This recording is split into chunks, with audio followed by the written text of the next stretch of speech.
Sosok baju merah di tol Cipularang KM 113 terekam kamera.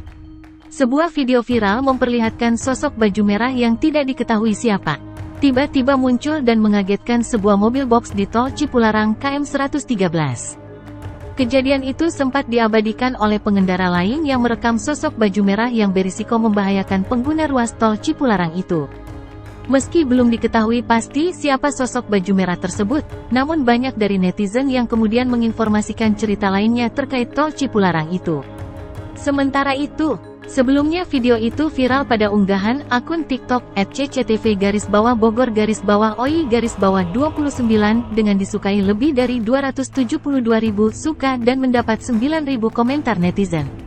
Isi video itu sendiri awalnya memperlihatkan suasana tol Cipularang, namun tak lama kemudian sebuah mobil di posisi depan tampak banting setir ke kanan. Terlihat dalam video ada seseorang seperti memakai baju tampak merah berada di pinggir jalan,